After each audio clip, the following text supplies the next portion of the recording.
민경호 대표님 앞으로 나오실 때 큰 박수로 환영 바랍니다.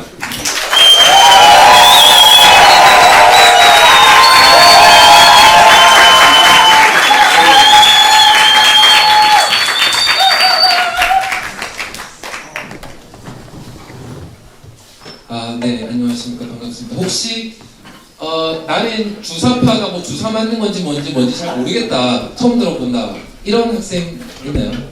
사실 잘 모르겠다. 이게 주사파가 거의 뭐 절반 중고등학생, 중고등부에서는 잘 모릅니다. 자, 우리가 이런 걸 잘 모르면 지금 우리나라의 역사가 사실 어떻게 왔고 또 지금 어디쯤 가고 있는가, 이런 것들에 대해서 이야기하기 쉽지 않을 겁니다. 민경호 대표님의 이제 과거에 대해서 지금 어디까지 오셨는지에 대해서 한번 이야기를 나눠보려고 하는데요. 소위 말하는 이 운동권, 민경호 대표님은 어떻게 이 운동권을 시작하게 됐는지에 대해서 한번 말씀해 주시면 감사하겠습니다. 제가 저희 중고등학생들이죠. 저희가 65년생인데요. 제가 서울대학교에 84년도에 들어갔는데, 그때는 분위기가 지금하고 좀 달라서 80년 5.18 얘기는 많이 들었죠. 광주 때. 그러니까 들어가자마자 광주에서 양민이 군부대가 출동하고 총칼로 양민을 구타하고 사망하고 이런 얘기들을 선배들한테 많이 들었어요. 그리고 그거를 촬영한 비디오나 사진들을 많이 봤어요. 그래서 80년대 중반에 학생운동을 했던 사람들 대부분은 학생운동을 한 계기가 그 광주 사태 때문에 그렇습니다. 광주 사태 때문에 전두환 정권하고 좀 심하게 얘기하면 그 끝장을 보겠다, 이런 마음으로 학생운동을 했죠. 네네. 또 대표님께서는 원래는 이제 졸업은 서울대 국사학과로 하셨는데 원래는 서울대 의대로도 또 들어가셨다고 하시던데 이게 어떻게 된 건지 한번 말씀해 주시면 감사하겠습니다. 제가 1983년 서울대 의예과 83학번이었거든요. 공부 좀 잘했죠. 근데 원래는 역사하고 철학을 굉장히 좋아했어요. 근데 막상 학교에 들어가니까 그 당시 분위기는 지금하고 매우 달라서 민족주의, 제3세계 저항적 민족주의에 대한 분위기가 굉장히 팽창해 있어서 그때 83년도에 이제 학교에 갔더니 그런 분위기가 많아서 그러면 아예 전공도 그냥 역사학과로 하자 해서 그 다음에 시험을 다시 봐서 국사학과로 입학을 하고 국사학과로 졸업을 했습니다. 네, 그러니까 이제 의예과를 입학하셨다는 거는 이제 이과 쪽, 이공계 쪽으로 거의 탑을 찍고 입학을 하셨다가 바로 시험을 다시 쳐서 그 다음에는 문과 쪽으로 다시 서울대 국사학과를 또 바로 입학하신 그런 분입니다. 그리고 대표적으로 이제 이 주사파가 뭔가 어떤 일을 하셨는가에 대해서 영상 하나를 보면 좋겠습니다. 하나는 하나 틀어주시면 감사하겠습니다. 대표적으로 이제 반미 시위, 이제 미국과 이제 따라가자 이런 것들이 있습니다. 미군 기지 예정지에 대한 강제 퇴거 작업이 격렬한 저항 속에 사실상 마무리됐습니다. 충돌로 200여 명이 다쳤습니다. 첫 소식으로 김명주 기자가 보도합니다. 대출 공격을 포위하고 있던 3천여 명의 경찰이 학교 안으로 진입을 시도했습니다. 강목과 강남을 돌던 시위대와 격렬한 몸싸움이 벌어집니다. 학교 건물 안으로 들어간 시위대는 출입문을 봉쇄한 채 돌과 화분 등을 던지며 저항했습니다. 곳곳에서 피를 흘린 부상자가 속출했고 1차 진압 과정에서만 주민 100여 명이 경찰에 연행됐습니다. 오후 들어 학교 건물로 진입한 경찰은 나머지 시위대 전원을 연행해 10시간 만에 행정 대집행을 사실상 마무리했습니다. 지붕 위에서 농성을 하던 문정현 신부 등 범대위 지도부들도 자진 해산했습니다. 할 말이 있는 주민들을 밀치워놓고 그냥 앞으로 해서 행정 대집행 지금 오늘에 이렇게 하고 있습니다. 오늘 행정 대집행 과정에서 시위대와 주민은 90여 명이, 경찰은 110여 명이 다쳤습니다. 경찰은 오늘 연행한 520여 명 대부분을 특수공무집행 방해 등의 혐의로 형사처벌할 예정입니다. 층파이프를 사용하는 등으로 경찰관에게 폭행을 가한 자 등을 중심으로 엄정 사법 조치할 것입니다. 평택 미군 기지 확장 이전 문제는 결국 물리적 충돌로 마무리됐습니다. KBS 뉴스 김명주입니다.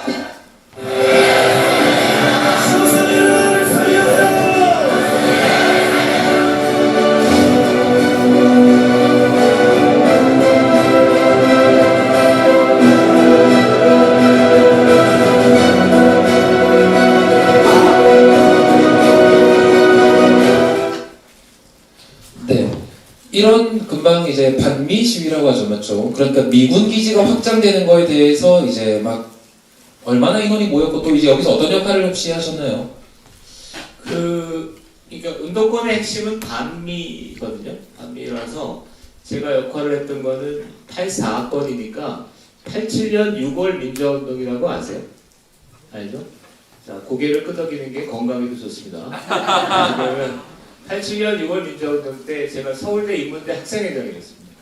그래서 6월 민주화운동 때 서울대 인문대 학생회장이면 생각보다 높은 사람입니다.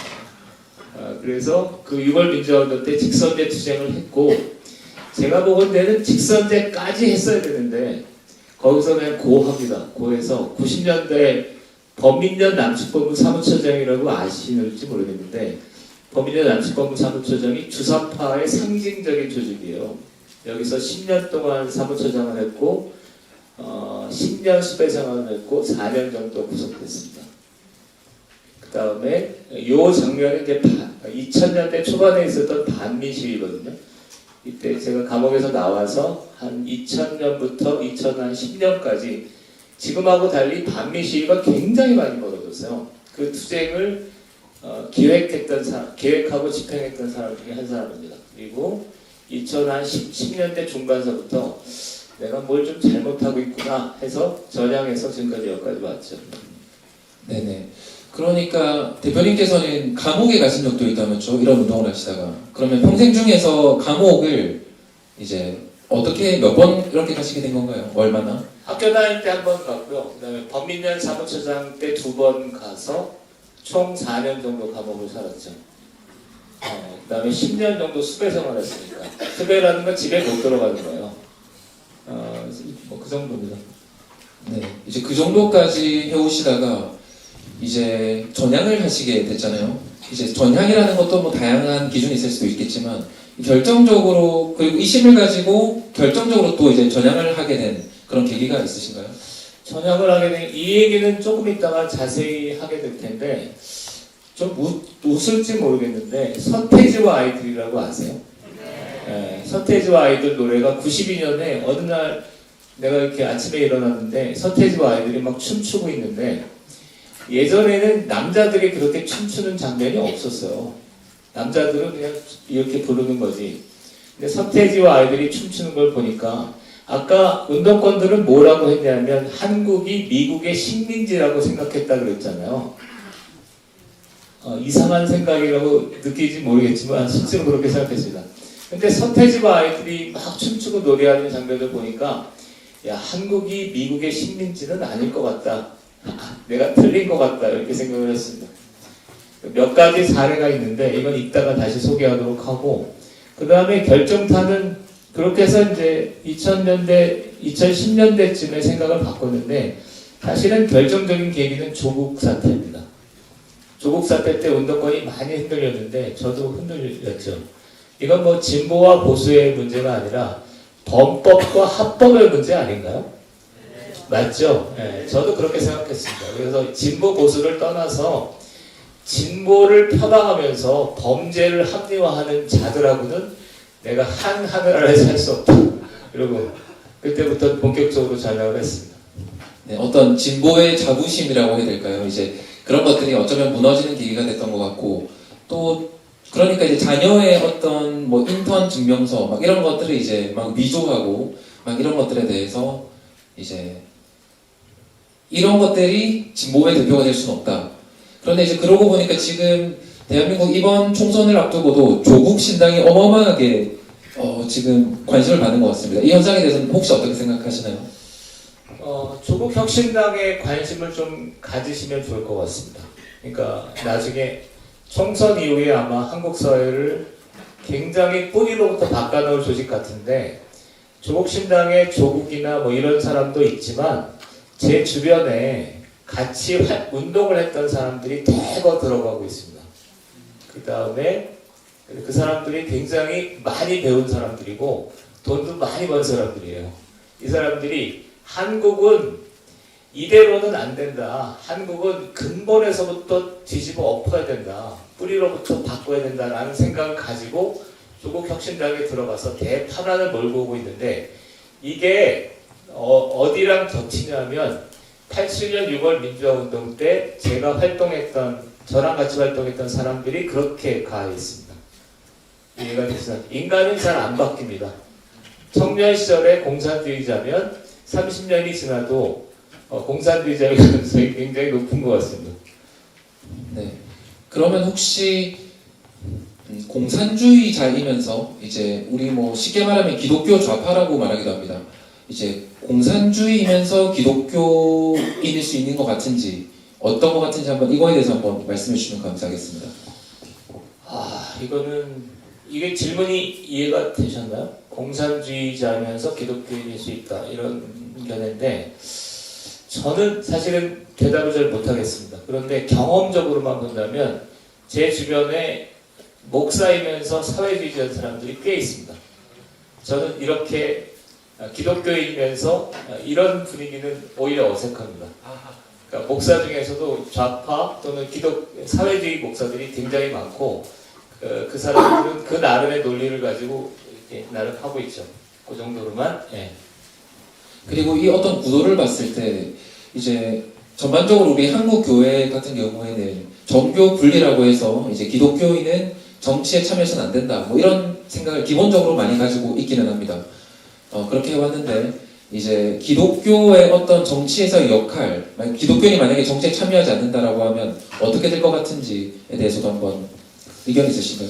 이거는 학생들이라서 좀 조심스럽긴 한데, 조심스러워도 그냥 얘기를 해도 되겠죠?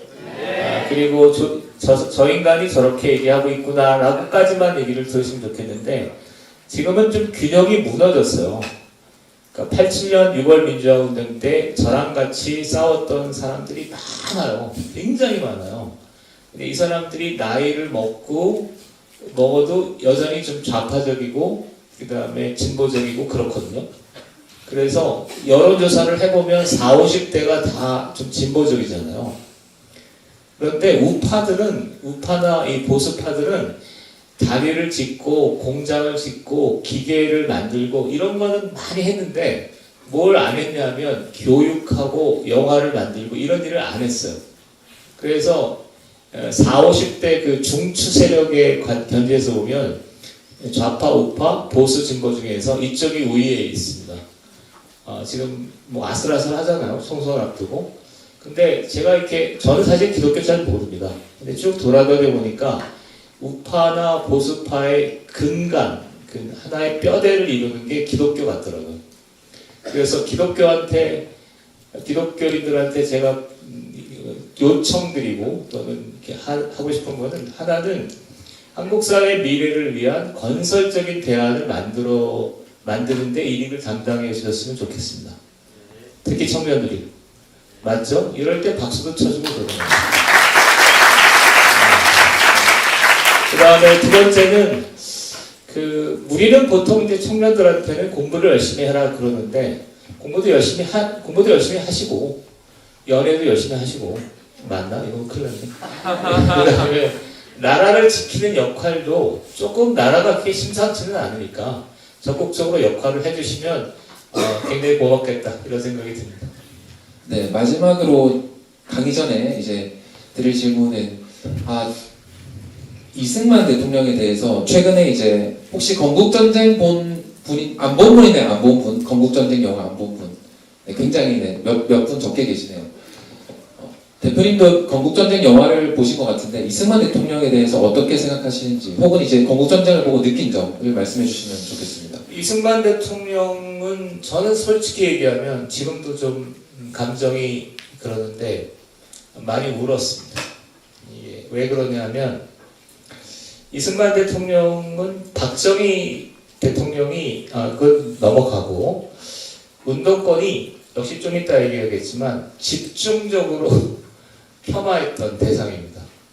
왜냐하면 미국의 식민지라고 주장하려고 하니까 남한의 초대 대통령이 좀 괜찮은 인물이면 안 되잖아요.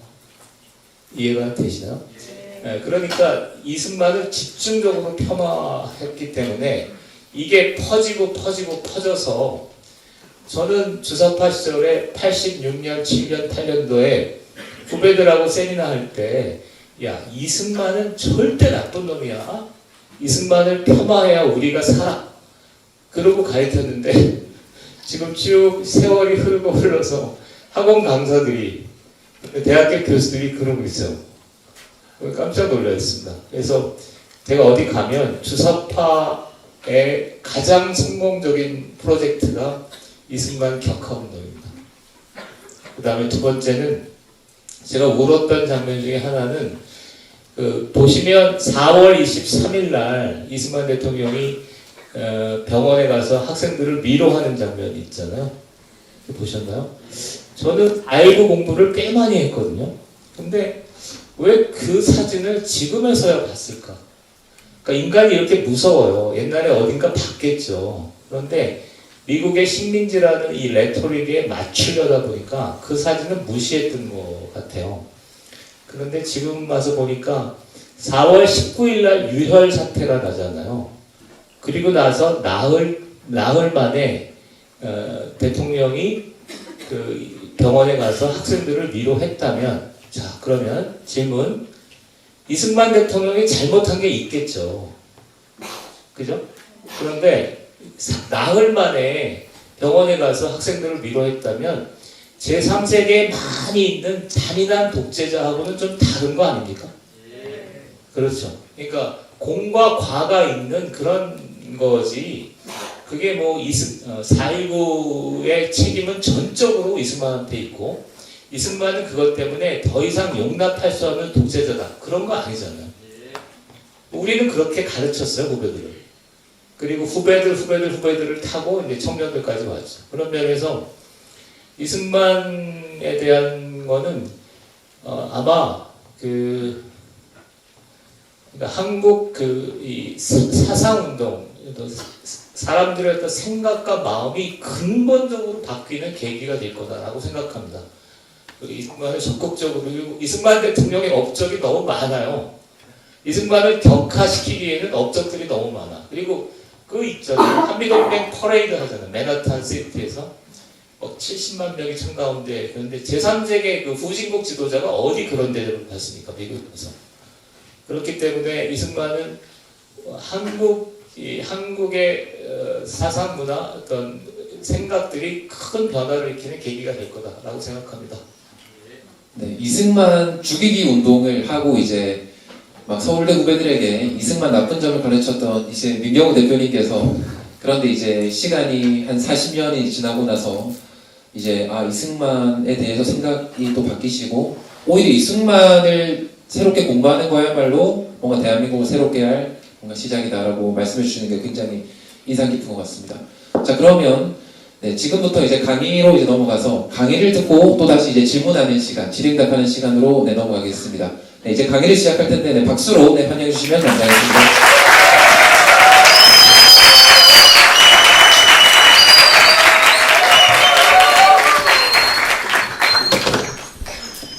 제가 강의를 여러 번 하는 편인데 이 학생들 앞에 있으니까 많이 떨립니다. 반응을 좀 보여주시면 진행하는데 도움이 되겠습니다. 시간이 제한되어 있고 이래서 무슨 얘기를 할까 하다가 첫 번째는 6월 민주화운동 얘기를 좀 하고 그 다음에 전향 얘기하고 군자산의 약속 이런 건 너무 오버한가 싶어서 이렇게 하겠습니다. 먼저 386이라고 그러잖아요. 386에 잘한 점이 있어요. 그러니까 80년 5.18이 있었다 그랬잖아요. 그리고 나서 이제 5.18 그쪽으로 해서 제대로 된 선거라는 게 없었습니다. 그래서 84년, 85년 막 이럴 때 이제 학생들이 주로 이제 서울에 있는 대학가에서 서울대, 연대, 고대, 성대 뭐 이런 데에서 그 시위가 벌어집니다. 이게 두 가지이죠. 하나는 5.18 진상규명하고 책임져라 전두환한테, 이게 하나고요. 이거보다 더 중요한 구호는 뭐겠습니까? 직선제를 해라 이겁니다. 직선제. 그러니까 선거라는 게 제대로 없었다니까요. 지금은 선거가 너무 과열돼 있잖아요. 그 당시에는 근데 제대로 선거가 없었으니까 선거가 민주주의의 꽃이죠. 예, 그리고 그러니까 이 투쟁을 이끌었던 사람들은 양김씨입니다. 양김씨 중에서 양김씨, 김영삼, 김대중이죠. 김영삼, 김대중이 사실 80년대 초반에 김대중, 김영삼은 아주 멋있었습니다. 특히 김영삼이 아주 멋있었습니다. 김영삼 그러면 어떻게 생각할지 모르겠는데 좀 별 볼 일 없는 지도자쯤으로 생각하지 않나요? 안 그렇습니다. 저희 85년, 6년 제가 대학교 2학년, 3학년 할 때 김영삼은 지금 이게 아주 탑 중에 탑이었습니다. 이 양반이 그냥 이 양반이 이제 직선제 투쟁을 쫙 이끄는 거예요. 자, 그래서 양김씨, 특히 김영삼은 직선제 하자. 그러니까 87년에 선거가 있었거든요. 직선제 하자 이 주장이었고, 전두환은 아예 필요 없고 체육관에서 그냥 뽑자. 그냥 형식적으로 체육관에 선거 뽑자 이러고 막 갈등을 했어요. 그래서 85년, 86년, 87년 이렇게 격렬하게 부딪힙니다. 그러다가 87년 4월 달이 되니까 이제 전두환 대통령이 먼저 뭘 하냐면 이제 다 필요 없어. 니네들 주장 알긴 알겠는데 다 필요 없고 87년 12월 달에 있는 선거는 무조건 체육관에서 해. 이렇게 됐죠. 근데 지금은 시위라는 게 많은데 그 당시에는 시위할 수 있는 여지가 없었어요. 이미 김대중 대통령은 저 집에 연금돼 있었습니다. 집에 갇혀 있었어요. 나오지 못했어요. 그 다음에 김영삼 대통령도 거리에서 시위를 하려고 하면 뭐 경찰들이 틀어막고 못 나오게 하는 거죠. 이해가 되죠? 할 수 있는 일이 없었습니다. 그런데 그리고 나서 일반 시민들은 지금하고는 좀 달랐어요. 분위기가. 거리에서 전두환 불러가라 그러면 어떻게 되겠습니까? 경찰한테 좀 당신이 일로 와봐. 파출소에 가서 좀 그렇게 됐죠. 그러니까 이제 믿을 수 있는 사람은 누구밖에 없다? 대학생들밖에 없었습니다. 저희가 그런 역할이죠. 그래서 87년 6월 10일 날, 그 전에 뭐가 있었냐면 박종철 사건은 알죠? 박종철은 그 연예인에 대해서 목에 물고문 받다가 목에 짓눌려서 죽었어요. 그런 게 좀 누적이 되니까 87년 6월 10일 날 이제 학생들이 아니면 양김씨가 뭐라 그러든 그냥 전두환 대통령이 원하는 대로 체육관에서 선거하고 끝나게 돼 있었습니다. 자, 그런데 이제 학생들이 87년 6월 달에 거리에 나섭니다. 제가 모였다고요? 서울대 인문대 학생회장이었습니다. 여러분 이런 표정을 짓는 거는 좀 곤란합니다. 서울대 인문대 학생회장은 그 당시 야전 사령관입니다. 그래서 거리 투쟁을 제가 그랬다니까요. 말 타고 이 독보자락을 휘날리면서 명동성당 일대를 질주했는데 이런 얘기를 믿는 사람도 있어. 그 당시는 청바지 입고 이렇게 얘기했어요.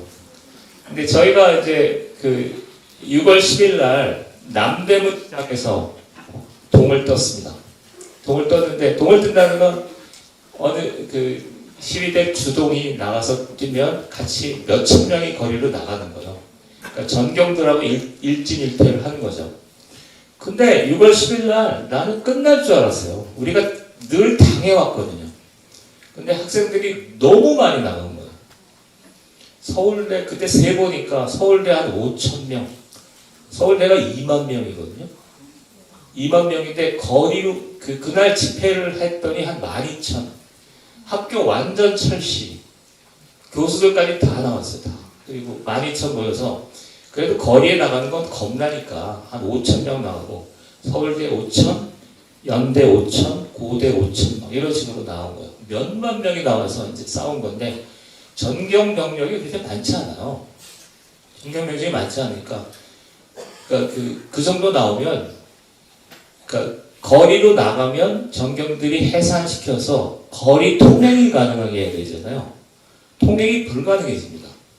거리로 나갔는데 진압을 했어. 근데 여기에 또 뚫려. 그러면 진압이 불가능하죠. 그게 15일을 끌었습니다. 6월 10일부터 6월 26일까지. 그리고 제 인생에 지금도 기억나면 김영삼이 전두환과 마지막談판을 합니다. 6월 23일. 그러니까 전두환은 더 이상 이 학생들이 세기 때문에 못 살겠다.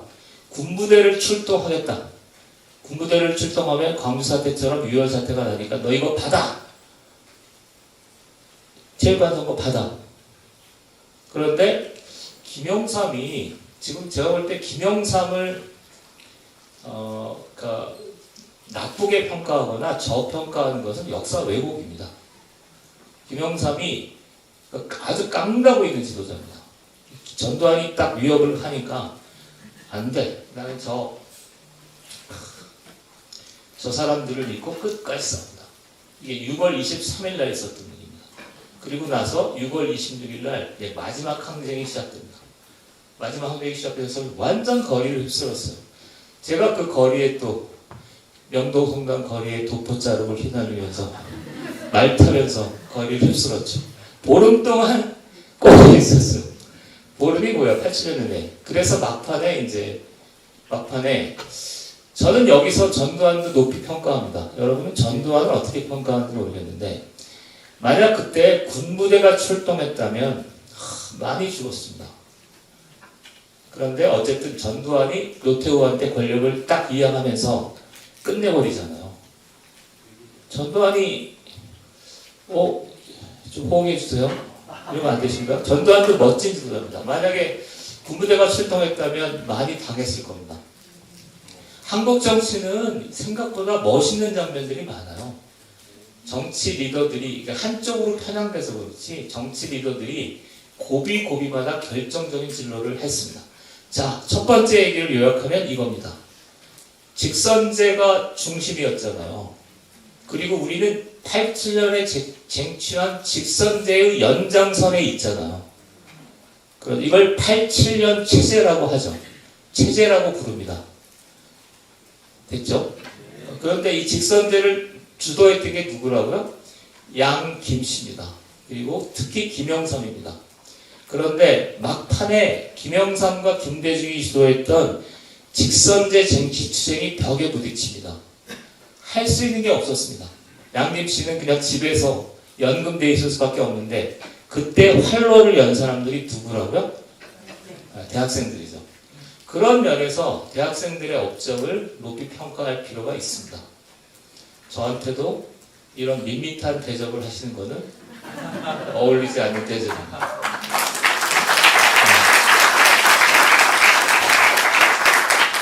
나름대로 용감하게 싸웠습니다. 그리고 여러분들도 제가 볼 땐 용감하게 어떤 사회가 벽에 부딪힐 때 청년들은 좀 싸워줄 필요가 있습니다. 청년들이 안 싸우면 문제가 좀 있어요. 자, 그런데 지금 얘기하려고 하는 것은 문덕권들이 좀 오버합니다. 여기서부터는 죄송합니다. 직선제만 하면 좋은데 문제는 80년에 이상한 생각을 하기 시작합니다. 그게 저희 아버지가 이북에서 내려오신 분들인데 아버지 어머니들 70년대에 살았던 기성세대는 전부 다 뭐라고 생각했냐면 제가 아버지한테 실제로 이런 질문을 했어요. 아버지, 대한민국을 세운 게 누구야? 저 85년 8월 15일 날 들어선 대한민국 정부는 누가 세운 거야? 자, 누가 세운 겁니까? 이승만 대통령이 세운 거죠. 근데 어른들의 언어로 한번 표현해 보십시오. 어른들의 언어로는 이승만보다는 미군이 지켰어 이렇게 얘기합니다. 맞죠? 좀 투박한 언어지만 맞죠? 이런 거 갖고 시비 걸면 곤란해요. 80년대 초반에 운동권들이 이상한 생각을 하기 시작합니다. 지금 우리는 그런 생각이 겁나 많은 시대에 살고 있는데 80년대 초반만 해도 그렇지 않았습니다. 암살 보셨나요? 전지현이 나온 게 문제가 있어요. 여배우가 넘어갑니다. 그러니까 막판에 그 이정재를 죽이고 나서 그러잖아요. 김구주석이 내린 명령이 옳다면 그것을 이해한다. 암살을 보신 거죠? 이렇게 해서. 그러니까 80년대 초반에 운동권들이 했던 이단적인 생각은 이게 지금 대한민국 교과서를 지배하고 있는 사상입니다. 대한민국은 미군이 세운 게 아니라 누가 세웠다? 자, 퀴즈. 대한민국은 친일파가 세웠다. 맞죠? 이게 해방전후사인식이라는 운동권의 불후의 고전입니다.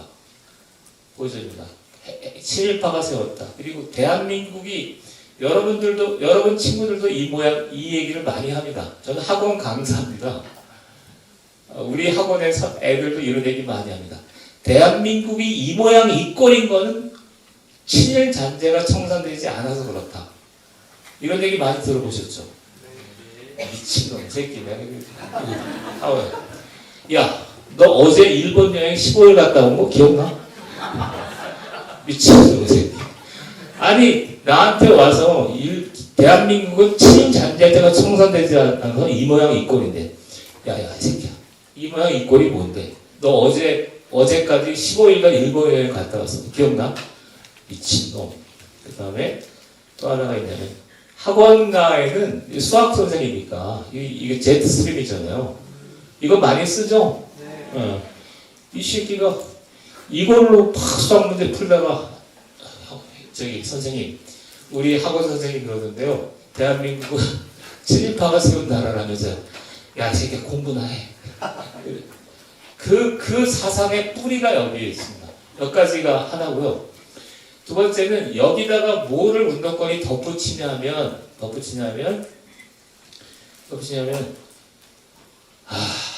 이제 막 나가는 건데, 대한민국은 친일파가 세웠죠. 그 다음에 그럼 저 북한 애들은 뭔데? 북한 애들은 김일성이 항일 무장투쟁에 조금 관련돼 있어요. 근데 이거를 이따만게 부풀려가지고, 그래서 저 북한 애들은 항일 무장투쟁이 세웠어. 그러니까 항일의 발전에서는 북한 애들이 정통성이 있잖아요. 그래서 통일은 누가 하는 게 좋다?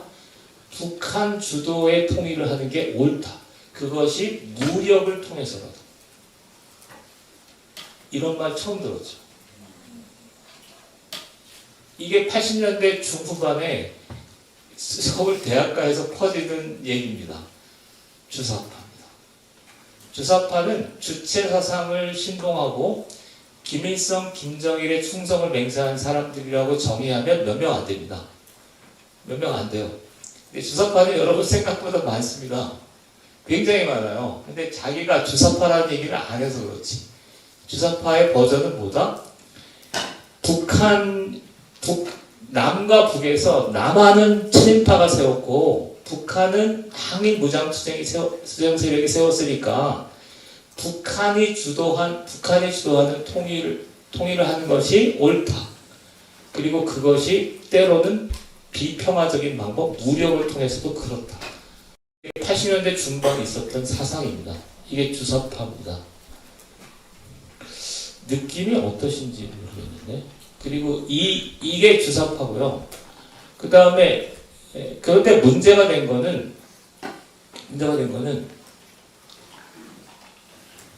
나도 얘기해놓고 나니까 좀 충격적인데 괜찮으신가요? 계속해도 되죠? 근데 이것도 그냥 거슬러 올라가면, 근데 운동권들은 소련을 믿었어요. 미국하고 소련 막 했던 거 기억나잖아요. 다 소련파입니다. 저 유시민 아저씨, 진중권 아저씨 다 소련 좋아하던 사람입니다.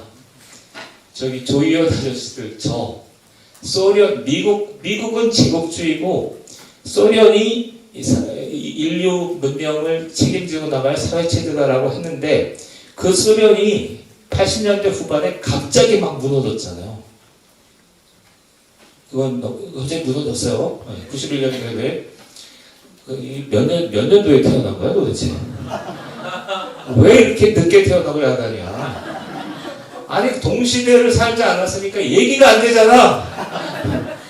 아니 소련이 무너진 거에 대해서 이런 반응을 보이면 곤란한데. 그랬는데 그 다음에 이제 문제는 뭐냐면은 사람들이 소련이 무너진데도 이거는 생각을 바꾸지 않았어요. 내가 한때 소련을 칭송하고 소련을 사랑했다. 그런데 나는 반성한다. 지금은 그런 얘기하는 사람 거의 없습니다. 제가 거의 유일한 사람 중에 한 사람입니다. 운동권의 한 3% 정도만 반성했습니다. 자, 그리고 세월이 흘러서 이제 어떻게 됐냐면 이런 일이 벌어지죠. 그리고 나서 지금 그렇게 했습니다. 그리고 아까 제가 스티브 잡스 그거 틀어줄 수 있나요? 잠깐 틀어줘요. 자, 제가 반미를 결정적으로 벗어난 계기를 하나 소개하겠습니다. 2007년 12월 달에 있었던 유명한 스티브 잡스 프레젠테이션입니다. 잠깐 보시죠.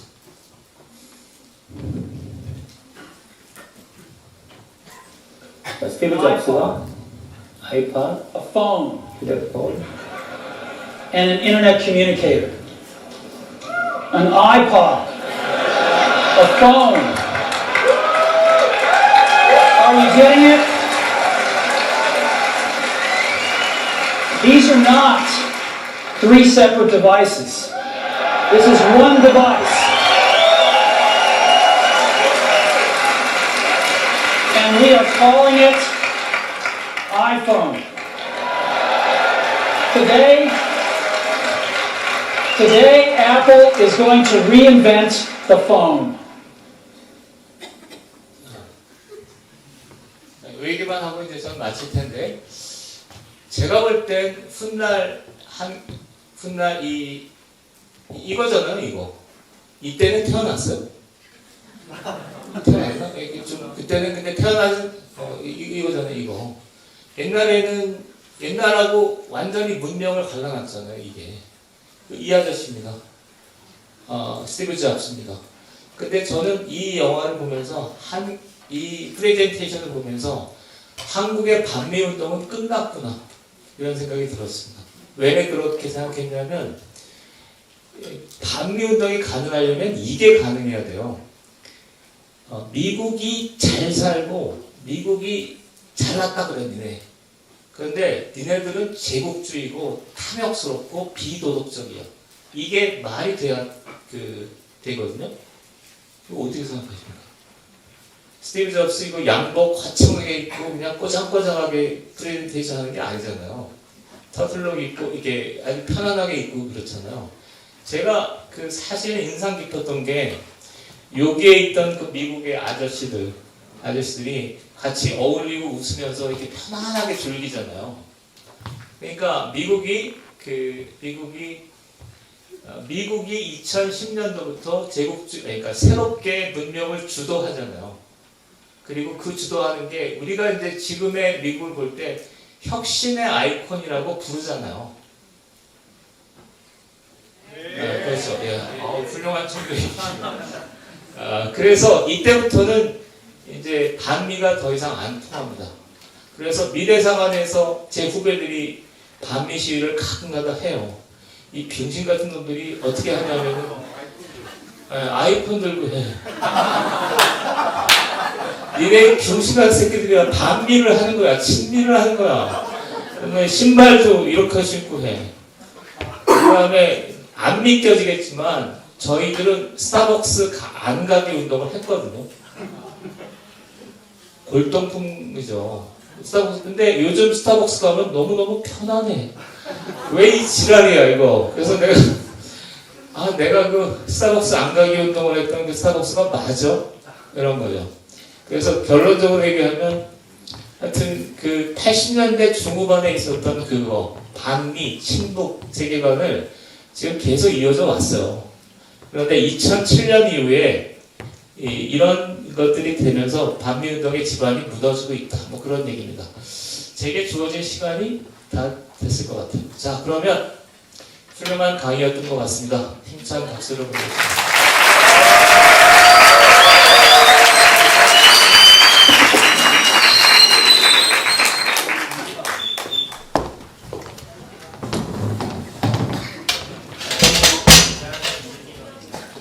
네, 저 먼저 질문 하나 하고 이어서 질문을 쭉 하면서 이어가도록 하겠습니다.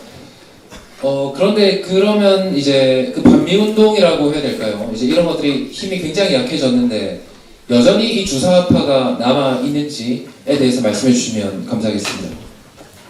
주사파는 그 진보당 있잖아요. 진보당 아세요? 민주노총 아시죠? 거기에 80년대 만들어진 주사파들이 지금 다 있어. 꽤 많이 있어요, 아직도. 그리고 이게 현실에 존재하는 주사파고요.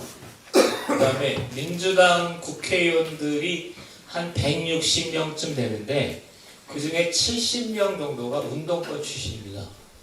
무진장 많습니다. 운동권이라는 걸 내색을 안 할 뿐이지.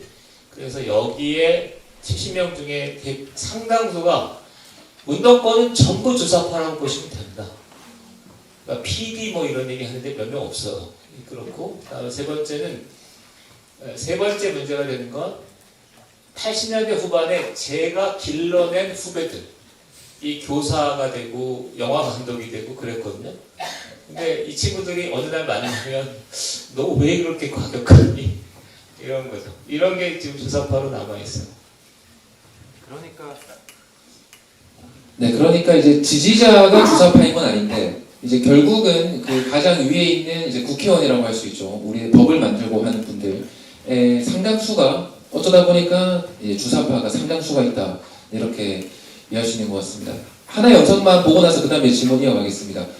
오노 사건, 네네, 한번 틀어주시면 감사하겠습니다.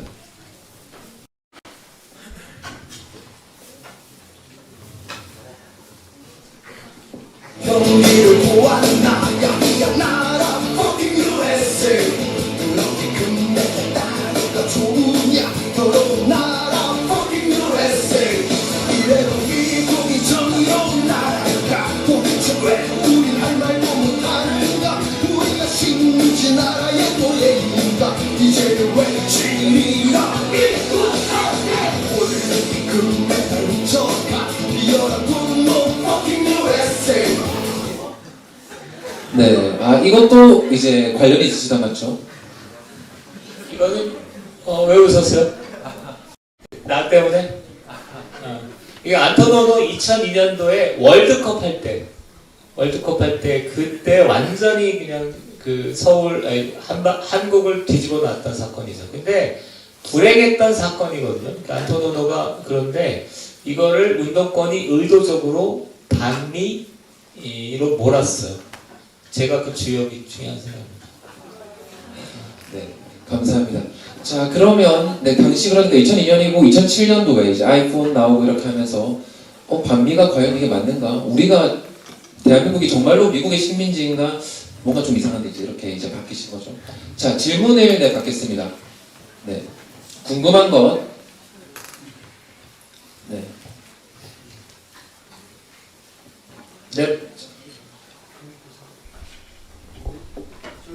네.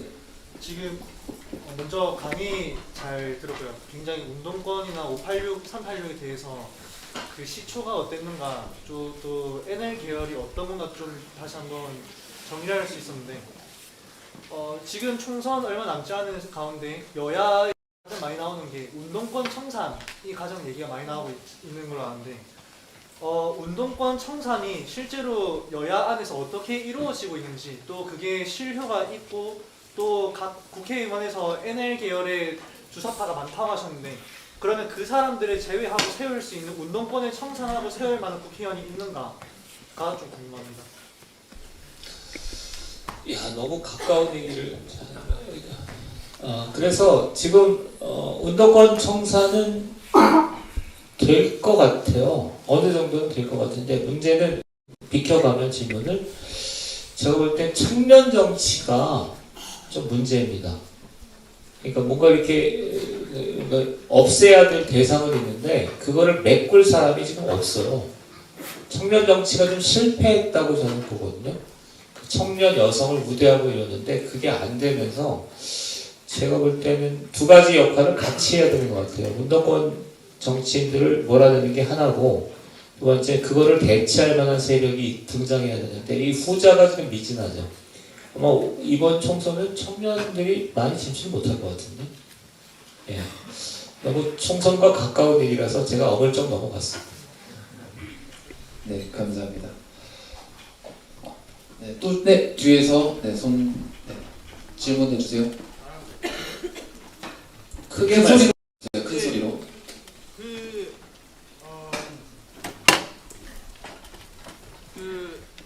주사파가 또 통합진보당 사건도 그렇고 해서 북한의 지령을 받았던 적이 있잖아요.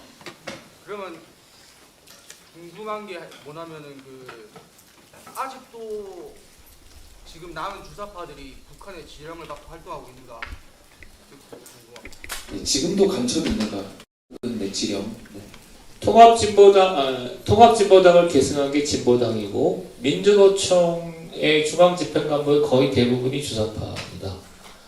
지령을 두 가지 형태의 지령이 있거든요. 하나는 직접 지령이 있어요. 직접 지령은 대한공작원이 캄보디아로 불러내서 하는 그런 게 있고, 그 다음에 좀 약간 완곡한 형태로 그런 형태가 있는데 지령을 받고 있다고 봐야죠. 그런데 예, 그렇게 돼요. 그리고 이번에도 이제 여러 명이 그쪽에서 예. 국회에 입성할 거의 확실시 되는 분이 여러 명이 있습니다. 네. 예, 크게 말씀해 주십시오. 아직 정치 지형에 대해서는 아직 잘 모르는데 지금의 윤석열 대통령이 어떻게 돌아서게 됐죠? 윤석열 대통령은 이게 얘기하면 어디까지 해야 될지는 잘 모르겠는데 윤석열 대통령은 두 가지가 같이 있다고 저는 봅니다. 이건 저랑 생각이 다를 수 있는데 밀턴 프리드만, 하이에크 이런 자유주의 교육을 좀 받았어요. 어렸을 때. 특히 아버지의 영향을 받아서. 또 한편으로는 80년대 중후반의 서울대 캠퍼스가 워낙 반미 이런 진보 사조였기 때문에 그 두 개를 동시에 가진 것 같고, 그 다음에 조국 사태가 났을 때 검사로서 상당한 충격을 받아서 지금은 전체적으로 보면 자유주의 사상과 법치에 대한 강한 신념을 갖는 정치적 리더 정도로 저는 봅니다. 이야. 네, 조국 사태가 상당한 분기점이 됐을 거라고 예상이 되고, 또 여러분들 자유주의 신학이랑 헷갈리시면 안 됩니다. 이제 정치 철학 사조 중에 하나가 자유주의라고 해서요. 자유를 굉장히 중요시하는 자유주의 신학이라는 다른 기독교 신학과 상당히 좀 가까운 네, 자유주의, 리버테리안이라고 하는 어떤 사상이 있습니다. 네. 사람들을 통제하거나 정부가 막 억압해서는 안 된다. 약간 이런 쪽으로 가는 게 네, 자유주의입니다. 네. 제가 목소리가 작아서 들리시나요? 크게 말씀하십시오. 앞에 가서 말씀드릴게요. 예, 그러시죠. 유튜브로 많이 봤거든요. 그래서 오늘 모신다고 하셔서 너무 이제 기대했고 너무 이제 좋은 강의였다고 생각을 하고요. 저는 세 가지 말고 더 많이 궁금하지만 일단 세 가지로 이제 이 그 주사파라는 것이 그러니까 반미 친북이라는 거잖아요. 목적이 이제 반미 친북이고 지금 여기 우리 앉아 있는 학생들은 2000년대에 태어난 친구들이 굉장히 많거든요. 그래서 사실은 이제 뭐 이런 옛날에 김영삼이라든지 또 87년 체제라든지 이런 부분에서 굉장히 생소하고 이 아이들 우리 친구들이 조금 더 이렇게 피부로 와닿는 것은 영화를 통해서 굉장히 이제 사실은 좀 접했다고 볼 수 있고 뭐 암살이나 또 서울의 봄이나 그리고 건국전쟁이나 뭐 이런 어떤 이제 영화들을 통해서 피부로 이제 접하는 그 안에 들어가 있는 코드들이 이 아이들한테는 이 학생들한테는 조금 더 이렇게 이제 와닿을 수 있는 어떤 그 접점이 아닐까 뭐 그런 생각도 들고요. 그리고 이제 질문은 어떤 것인가 하면 이 길이라는 시민단체를 세우셨더라고요. 그래서 이 길이라는 시민단체를 세우신 어떤 목적이 있을 것 같고 그리고 민경호 대표님이 원하시는 어떤 이 비전이 무엇이 있는지 왜 이런 것들을 하시는지 좀 궁금하고 또 주사파 운동권이 옛날에는 이 반미, 침묵 그리고 또 북한이 뭐 주도하는 이제 통일 뭐 이런 것들을 꼽았다면 지금도 정말 똑같은지 지금도 똑같은 어떤 기조로 가고 있는 것인지 아니면 변화들이 있는지 어떤 목적성 같은 것들 뭐 어떤 나라를 원하는 건지 그런 것들이 궁금하고 또 한 가지는 그 일본에 대한 이제 생각들 그 생각들이 반미보다 반일이 조금 더 와닿을 수 있을 것 같다는 생각도 들거든요. 막 그 차마다 뒤에 노제팬 이렇게 붙여놓고 다니고 뭐 이런 것들을 이제 우리 학생들이 굉장히 많이 받고 그런 부분들에 대해서 우리가 어떻게 이제 다른 관점을 가지고 우리가 보고 영화도 접하고 뭐 이런 메시지들을 접할 수 있는지 그런 이 세 가지 질문을 좀 드리고 싶습니다. 첫 번째는 비전이네요. 야, 그게 제가 영화 얘기로 서두를 꺼냈으면 좋았겠다 싶네요. 암살 얘기를 했었는데 그다음에 비전과 관련해서는 일단 가장 큰 비전은 국제 정세에 대한 비전이라고 보거든요. 어떠세요? 이렇게 윤석열 대통령이 제가 이제 전향을 하고 나서 윤석열 대통령을 지지하게 된 결정적인 계기는 국제 정세를 이렇게 보기 때문입니다. 그러니까 이를테면 한국, 미국, 일본, 인도, 호주, 뉴질랜드 같은 자유를 신봉하는 국가와 중국, 러시아, 뭐 이란 같은 전체주의 국가로 세상을 갈라보는 거 어떠십니까? 이거에 깊이 공감할 것 같은데 아니신가요? 그러니까 이렇게 세상을 보고 국내 시스템도 그렇게 갖추려고 하는 거 이게 제가 볼 때는 우리가 그 국제관, 세계관 이게 기본일 거라고 보고요.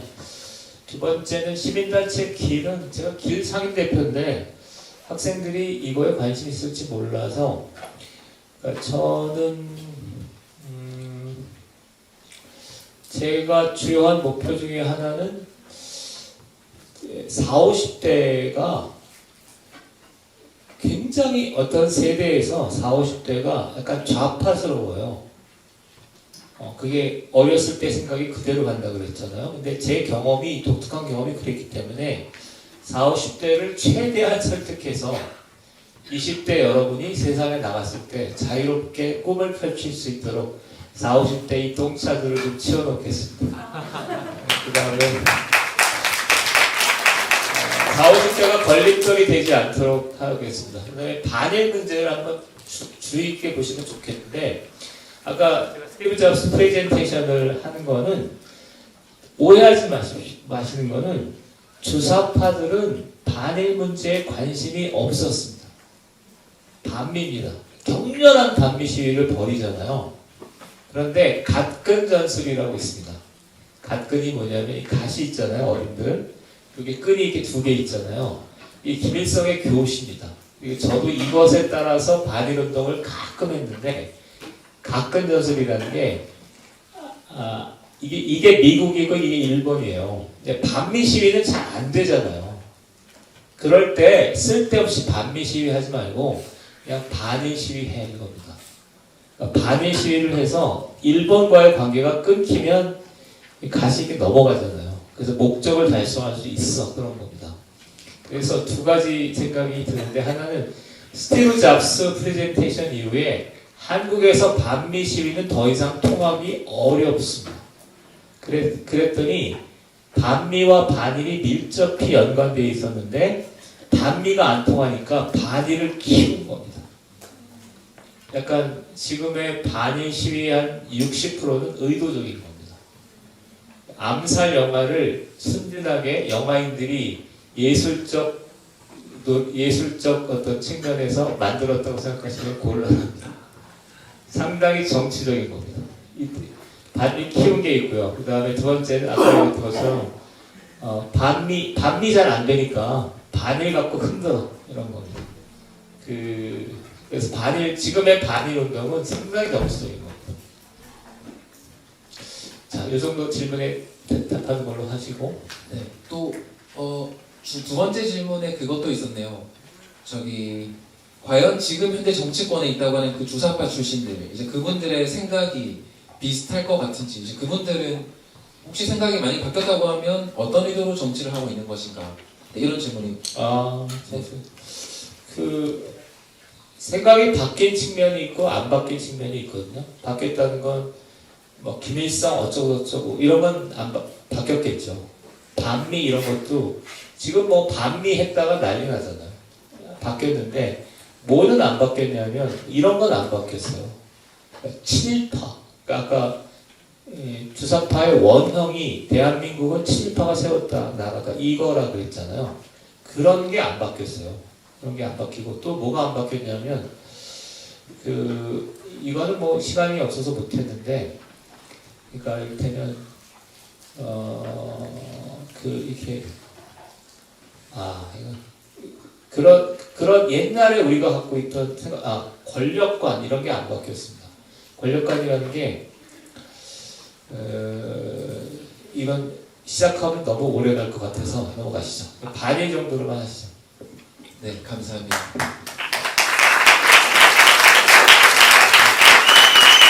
또 네, 질문. 네네. 네. 중학생인가요? 네, 중등부네요. 네. 안녕하세요. 길이 뭐 하는데요? 야, 너 질문 좀 제대로 할래? 길이 뭐 하는데요? 내가 하는 시민단체고, 무엇을 하고 싶은 거냐면, 아까 40, 50대 성인들을 설득하려고 하는 거야. 설득의 대상은 같이 뭘 하냐면, 이승만 영화도 같이 보고, 한 달에 한 번씩 모여서, 총선에 대해 토론하고, 우리가 무엇을 할 것인가 얘기도 하고, 그 다음에 정치권에 사람 보내기도 하고, 뭐 그런 단체를 한다. 말을 놔서 미안하다. 너 같은 애들 맨날 본다. 또 기다리면서 제가 하나 궁금한 질문이 있습니다. 이번에 또 건국전쟁 영화를 보시면서 또 대표님 지금은 이제 또 다시 이제 이공계 수학 쪽으로 이제 또 학원에서 학생들도 가르치고 하는 일들도 오래 하고 계신데, 그런데 이제 사학과 출신이시잖아요. 과연 우리가 배우고 있는 이 역사 교과서가 실제로 편향됐다고 생각하시는지, 그리고 이걸 이제 만약에 뭐 바꾸자고 하면 바꿀 수 있을 가능성이 보이는지, 이런 것도 궁금합니다. 역사 교과서, 그러니까 이거 내가 질문을 좀 하면 좋겠는데, 최태성 선생님을 알죠? 황현필 아세요? 황현필 이런 사람들, 나는 깜짝 놀랐던 게 최태성 씨가 또 황현필 씨가 대한민국 독립에 기여했던 사람 10명을 들어봐라. 그러면 뭐라고 듣냐면 김구, 윤봉길, 이봉창, 유관순 이렇게 들잖아요. 그렇게 듭니다. 두 가지가 난 깜짝 놀랐습니다. 첫 번째 뭐냐면 왜 김구가 탑입니까? 그러니까 모든 역사 강사들이나 대학교 교수들이 그러는데 김구가 탑인데 그건 원래 그런 게 아니었어요. 당연히 제가 볼 땐 이승만이 탑이어야죠. 건국의 아버지가. 그 다음에 두 번째는 김구가 탑인 이유는 어떤 세력이 수십 년간에 걸친 의도적 작업 끝에 올려놓은 겁니다. 김구를. 아까 얘기하려다 말하는데 다시 한번 할게요. 이승만을 깔아뭉개는 주사파는 정말 선전선동 잘합니다. 제가 실제로 그랬습니다. 이승만을 깔아뭉개는 효과적인 방법은 뭐겠습니까? 다른 사람을 띄우는 겁니다. 다른 사람을 띄우는데 그 다른 사람으로 발탁된 사람이 김구예요. 그러니까 이승만은 그 공산주의하고는 타협이 안 되니까 대한민국 정부를 383 이남에 분단 정부로 세우자라고 결정한 사람이잖아요. 근데 김구는 마지막에 48년 4월달에 북한으로 올라가잖아요. 북한으로 올라가서 이 대한민국 정부는 틀렸고 통일 정부를 세워야 된다라고 주장하지 않습니까? 그 유명한 말 있잖아요. 38선을 배고스로 쓸지언정 구차한 안위를 돌보지 않겠다. 이게 국사교과서의 탑이죠. 국사를 배우긴 한 거잖아. 왜 그래? 우리나라 국사교과서는 이 김구의 멘트 하나를 중심으로 서술낸 거야. 세계사는 뭐를 중심으로 서술낸 거냐면 프랑스 인권선언을 중심으로 서술낸 거야. 그게 뭐냐면 지금 교과서를 내가 말을 은근히 놔서 교과서를 집필한 사람들의 사상인데 그 사상은 옛날에는 안 그랬다고. 그 다음에 두 번째는 가면은 박정희 때만 해도 대한민국의 위인은 누구였냐면 총 들고 칼 들고 싸운 사람도 대한민국을 세우는데 힘을 보탠 거고 또 누구도 독립운동가다 학교 세우고 그 다음에 병원 짓고 한 사람도 독립운동가였다니까. 그런데 최근에는 어떻게 바뀌냐면 총 들고 칼 들고 싸운 사람은 독립운동가이고 그 다음에 학교 짓고 이런 사람들은 독립운동가가 아니거나 친일파랑 비슷한 사람이 돼버리잖아. 김성수 같은 사람. 그것도 80년대에는 70년대에 내가 학교 다닐 때만 또 그렇게 가르치지 않았다니까. 안창호 같은 사람은 굉장히 중시했어. 안창호, 그 다음에 김옥균 이런 사람도 굉장히 중시했는데 어느 사이인가 독립운동의 주류가 어디로 바뀌냐면 칼 들고 총 들고 싸운 사람들이 독립운동의 주류야. 그거 왜 그러냐면은 아까 얘기했던 것처럼 우리나라는 항일 무장투쟁을 열심히 했는데 외세를 등에 업은 친일파가 해서 우리나라 독립을, 우리나라 건국을 가로챘다 이거야. 이 스토리를 연결하기 위해서 그렇게 된 거라고 라고 생각합니다. 죄송합니다. 그래서 대한민국 교과서는, 국사교과서는 이건 이데올로기로 얼룩진 교과서예요. 그리고 이승만, 그러니까 80년대 초반에 해방전사인식, 이 단어를 기억하시면 좋겠습니다. 해방전사인식을 통해서 40년간 좌파 역사관이 세상을 주도했다면 아마 이승만 건국전쟁을 시작으로 우파의 50년이 올 거예요. 이 흐름에 올라타면 재밌는 일이 많을 것 같습니다. 네. 이건 감동적인 말이었습니다. 네. 저희가 이제 지금 10분의 질의응답 시간이 더 있습니다. 그런데 여러분 이제 어디서나 마찬가지인데 강의는 어디서나 인터넷으로도 볼 수 있어요. 그런데 이제 이런 훌륭한 분을 모셔놓고 여러분들 질문하고 궁금한 것들 이제 하는 것들이 정말로 귀한 시간입니다. 네, 질문하지 않으면 네. 자, 네네. 먼저 네. 고등학생이다 맞죠? 네. 먼저 강의 잘 들었고요. 만약에 이번 총선에 진보 쪽이 우수하면 앞으로 저희 나라는 어떻게 되는 건가요? 아까부터 총선 얘기를 하면 제가 볼 때는 그러니까 터놓고 얘기하면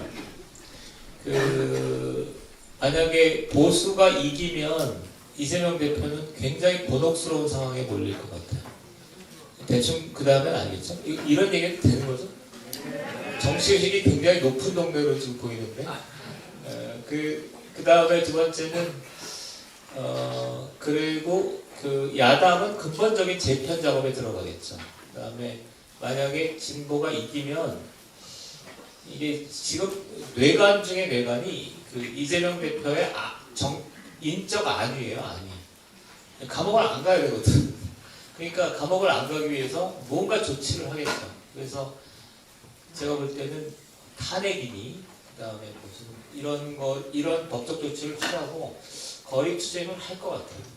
거리에서 상당히 복잡한 일을 일으킬 것 같아요. 그래서 아마 87년 6월 비슷한 상황이 벌어질 것 같은데 87년 6월보다 한 40% 정도는 이게 해결이 불가능한 상태로 간 것 같아요. 라고 생각합니다. 이 고등학생한테 이런 얘기 하는 잘해봅시다.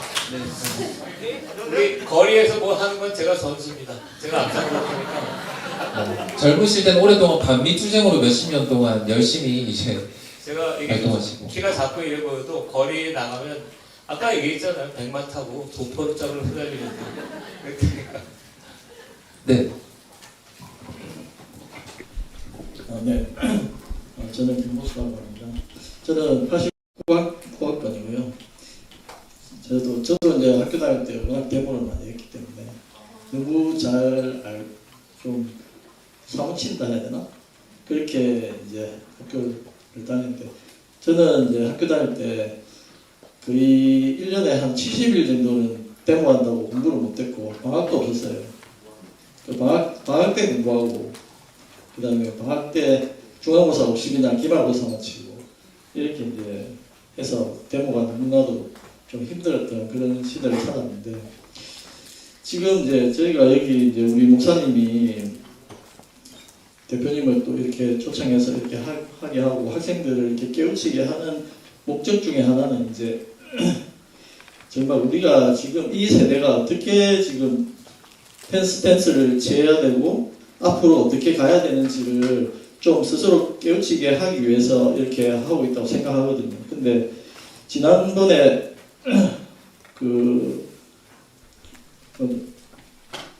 문화일보 주필분이 한번 오셨고 그 다음에 오늘 대표님 오셨는데 과거에 운동권을 하셨던 분들은 정말 죽기 살기로 하셨고 그 다음에 실제로 공장에 들어가서 학교를 그만두고 공장에 들어가신다든지 안 그러면 학교를 의대를 들어가는데 포기하고 다시 사회학부로 들어가셨잖아요. 역사.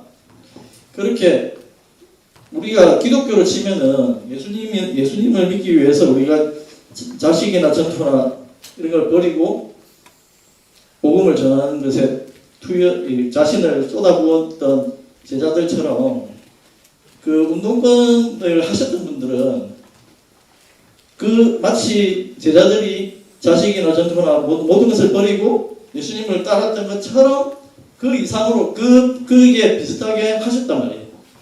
그렇기 때문에 지금 오늘날 그 운동권이라고 하는 586 세대, 686 세대까지 됐는데 이분들이 지금 이 자리에 오게 됐다고 생각하거든요.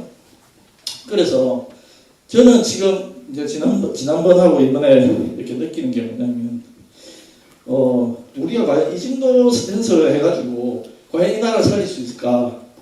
그분들은 지금 우리가 운동권이라고称赞해야 된다고 이야기하는 그분들이 이때 해왔던 것들을 보면 우리보다 너무나도 힘들게 투쟁했고 감옥도 가고 그렇게 해서 여기까지 왔던 거거든요. 그렇게 보면 우리는 과연 정말 여기 앉아가지고 이렇게 하면서 과연 이 나라를 변화시킬 수 있을까? 이렇게 생각이 든다고요. 그럼 우리는 그럼 여기서 뭐 해야 되냐? 그걸 묻고 싶습니다. 이 정도 약하게, 그러니까 좀 더 과격하게 해야 되지 않나. 근데 우리는 기독교인이잖아요. 우리는 나가서 뭐 이렇게 쇠파이프 들고 할 수 없단 말이에요. 근데 옛날에 우리가 선배들이 제가 이제 학교 다닐 때 데모할 때 이렇게 보면 앞에 운동권에 서서 이렇게 마이크 잡는 사람 정말 말 잘하거든요. 좌중을 압도해요. 그리고 완전 들으면 신나요. 그래서 막 같이 웃고 일어나거든요. 그런데 기독교인들이 여기서 이렇게 하면 뭐 그냥 조용하단 말이에요. 그럼 우리는 앞으로 어떤 정도의 강도로 우리는 어떻게 해야 될까? 그걸 묻고 싶습니다. 예. 예. 제가 아까 했던 얘기인데 두 가지 점을 좀 부탁드려요. 하나는 그러니까 기독교를 예를 들어서 저는 한국 사회 미래 비전에 대한 정확한 노선을 한번 세우시는 게 좋겠다 생각이 들어요. 이거 얘기하기 좀 그런데 기독교가 생각보다 중요한 위치에 있습니다. 그러니까 보통 이제 그 진보 좌파는 뿌리가 대학이거든요.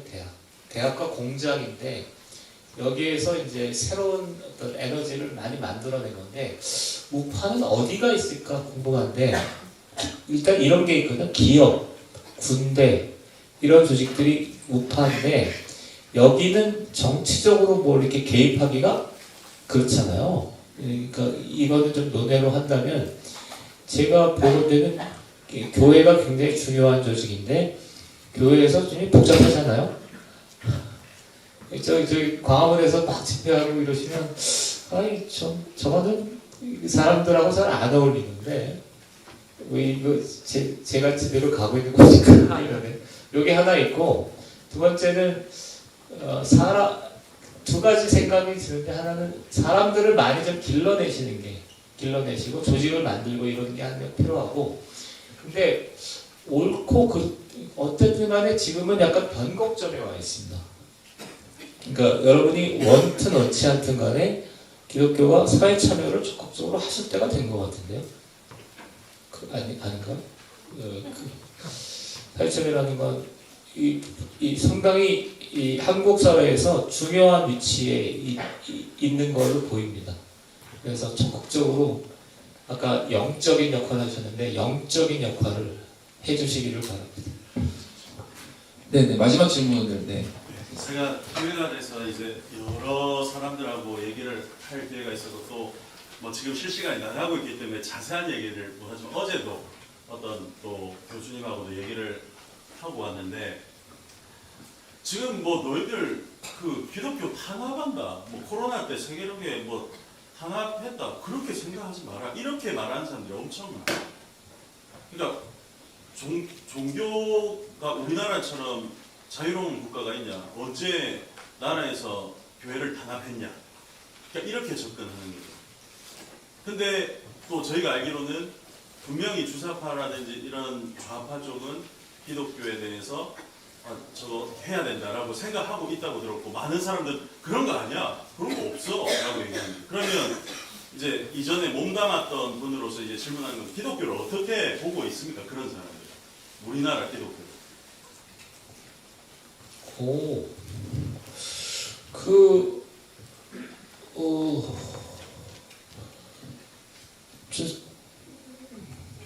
주사파가 꼭 대표님이 아니더라도 교회를 어떻게 바라볼지. 제가 이게 답을 준비하고 있는데요. 너무 예민한 얘기가 될지 몰라서 주사파는 기독교를 그러니까 80년대 90년대에 그러니까 사실은 침투의 대상으로 본 쪽이 있습니다. 그래서 제 주변에 있는 목사님 신학과 다니는 친구들이 의도적으로 막 목회 활동도 하고 막 그랬던 게 하나 있고요. 최근에는 주사파나 좌파들은 기독교에 사실은 별 관심이 없습니다. 왜냐하면 기독교가 두 개에 묶여 있습니다. 하나는 이상한 이데올로기에 묶여 있는 것 같아요. 그러니까 무슨 얘기냐는 건 주사파는 세력이 작아도 그러니까 국민 대중 속으로 대담하게 들어가서 뭔가 전파하거든요. 그런데 기독교는 세력이 큰데 자기 세계에 묶여 있는 것처럼 보입니다.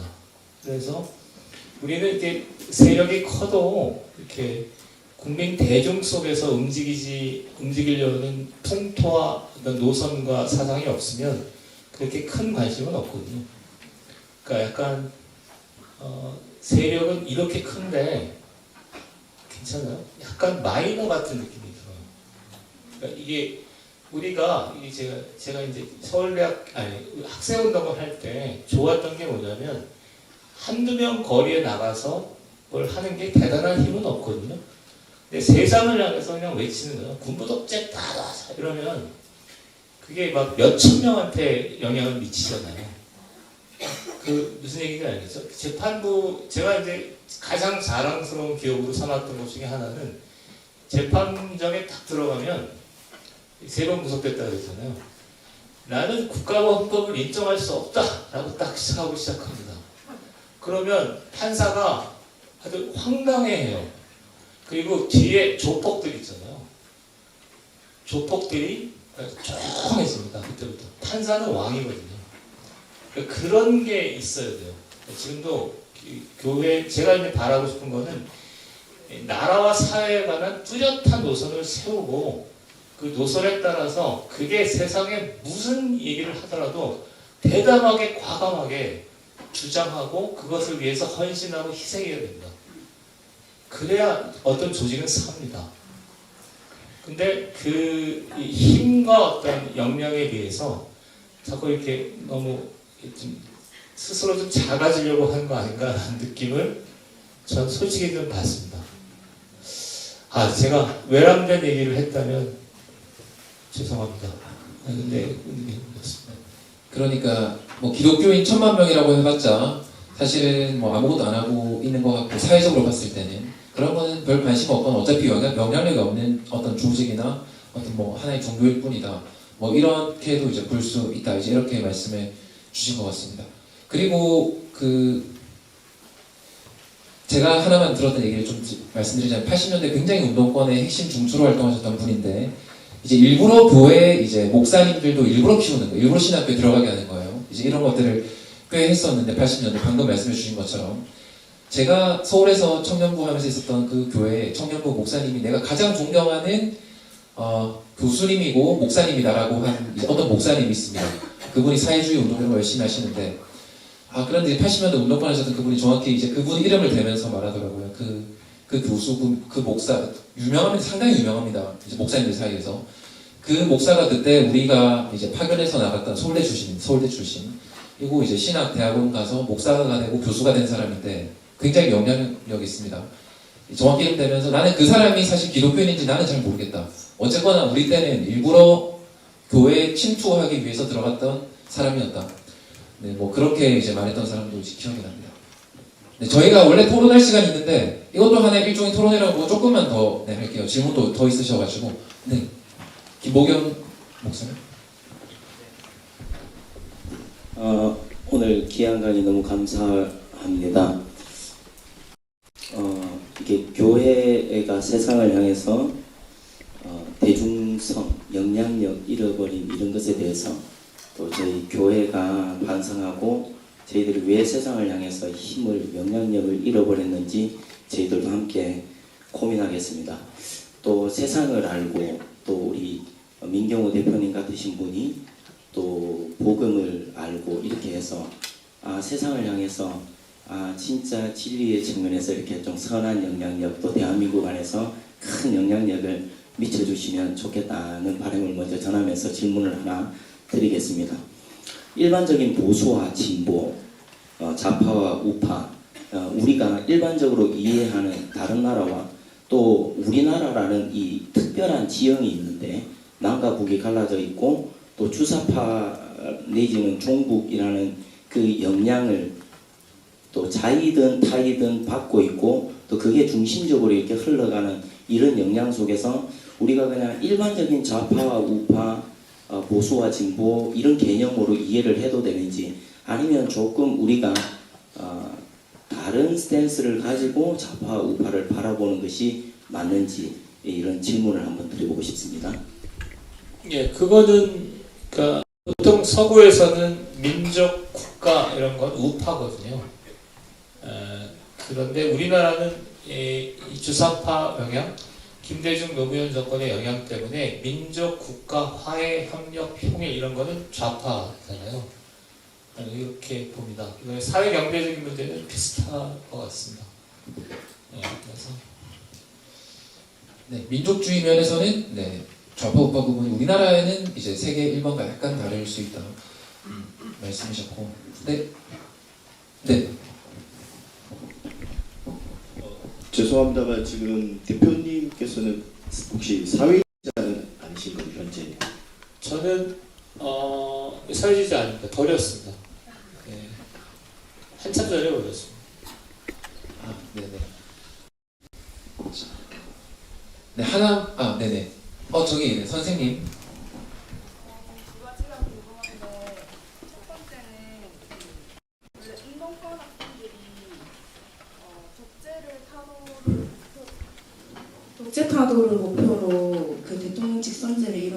주요 이제 인물들인데 지금 어떻게 민주주의랑 반대되는 사회주의나 공산주의를 표방하는 북한을 추종하는 그런 생각으로 이렇게 연결이 되었는지 그 과정이 궁금하고, 또 하나는 이제 학생들의 정치 참여에 대해서 어릴 때부터 정치에 대한 교육을 많이 시켜야 된다고 생각을 하는데 학교 내에서 이제 교사들은 정치 참여를 하는 것이 금지되어 있는데 이것에 대해서 어떻게 생각하시는지 궁금합니다. 첫 번째 얘기는 굉장히 중요한 얘기고 한데 간단히만 그냥 얘기를 하면, 제가 오늘 주제 중에 하나가 87년 6월 항쟁 때 학생들이 주장했던 민주주의는 영미형 자유주의가 아니에요. 그러니까 소련식 민주주의를 민주주의라고 생각하고 우연히 6월 항쟁 때 그게 맞은 거예요. 이해가 되시죠? 그렇기 때문에 87년 직선제를 이루고 나서 자연스럽게 통일운동이나 사회주의로 간 겁니다. 이거는 보통 그래서 그 보수 진영에서 비판하는 게 니네들이 했던 게 무슨 민주주의냐, 인민민주주의지. 그 말이 맞습니다. 100% 맞습니다. 저는 영미형 자유주의를 공부해 본 일이 아예 없습니다. 따로 공부했고 대부분 레닌, 스탈린 얘기를 교과서처럼 배웠고요. 학교에서 정치를 하는 거는 저는 사실은 조금 어려서는 모르겠어요.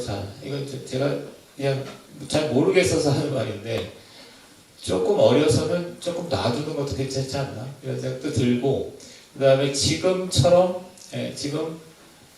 근데 그게 정치 지금 또 좀 적극적으로 정치를 하는 것도 좋을 것 같고, 저도 이제 학생운동했던 친구들 가만히 보면 다 조숙해요.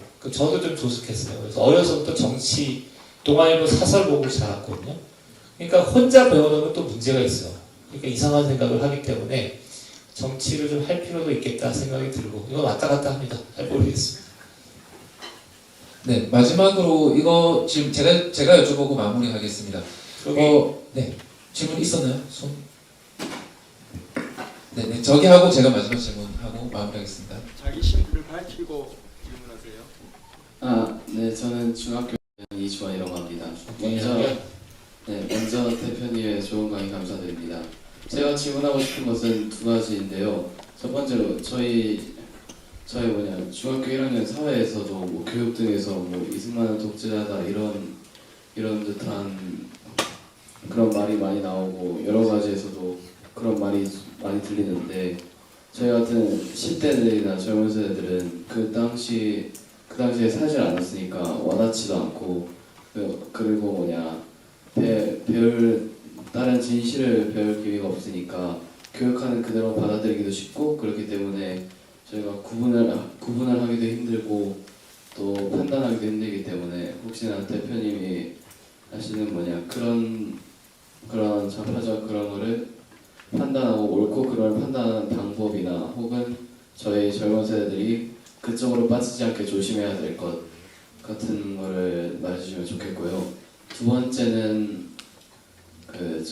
혹시 대표님이 저희 나라를 위해 가지고 계시는 비전이나, 아니면 저희 10대나 저희 젊은 세대들이 나라를 위해 가졌으면 하는 비전, 이런 것들을 말해주시면 좋을 것 같습니다. 지금은 역사 공부하기에는 좀 좋은 시기예요. 그러니까 뭔가 이렇게 바람직하고 필요한 공부를 하는 것보다 좌파들이 역사를 너무나 오염시켜놨기 때문에 그거를 바로잡는 공부를 하면 되거든요. 그러니까 유도 같은 거 할 때 제일 쉬운 게 되치기입니다. 상대방이 공격해올 때 이렇게 딴지 걸어서 넘겨뜨리는 건데, 지금은 이제 좌파 세계관, 좌파 역사관이 워낙 많이 망가져 있는 상태예요. 최근에 건국전쟁을 둘러싼 논쟁을 보면 이 친구들이 좀 들떠서 기초적인 사실도 왜곡해 놓은 게 많아요. 그런 거를 뒤집는 것만으로도 충분히 의미 있고 그런 작업이고, 그런 것들을 많이 보시면 좋을 것 같고, 비전 전망 같은 거는 저는 너무 어려운 얘기입니다. 나중에 다시 합시다. 저게 2학년이니까 비전 전망 그걸 좀 나중에 합시다. 지금 어쩌면 사학계에서 워낙 이제 편향된 논문들과 이런 학자들이 이제 많기 때문에 예를 들어서 내가 역사학과를 가서 석사, 박사 이런 걸 한다라고 하면 이제 지금 워낙 왜곡되어 있는 게 많은 거죠, 어떤 면에서. 그래서 논문 쓰기도 굉장히 수월할 수 있고, 물론 이제 그 교수님들이 이제 그걸 인정 안 해줄 수도 있어요. 하지만 의미 있는 논문을 상당히 쓸 수도 있고, 대한민국 역사를 바꾸고 또 앞으로 이제 이런 일들도 할 수 있겠다라는 생각도 드는 것 같습니다. 제가 드리려고 했던 마지막 질문은 지금 60대 386을 이제 386으로 계셨던 분들을 보면 황성준 위원님이나 이제 황성준 위원님은 또 기독교로 개종도 하게 되셨고요.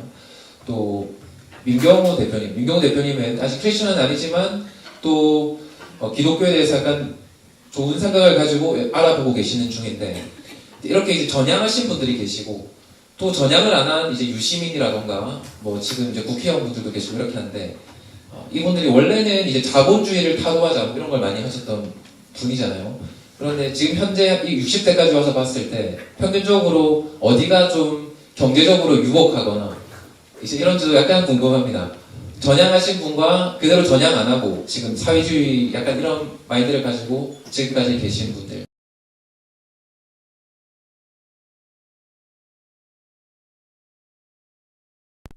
지금도 제가 믿는 신념에 맞게 제 생활과 인생도 그렇게 한다라는 믿음을 갖고 있습니다. 당연하죠. 그래서 여러 가지 기형적인 활동을 많이 했는데요. 하나는 스타벅스에 안 간다. 근데 나중에 어쩔 수 없이 제가 반미를 털어버리면서 가기 시작했어요. 완전히 꼴통이죠.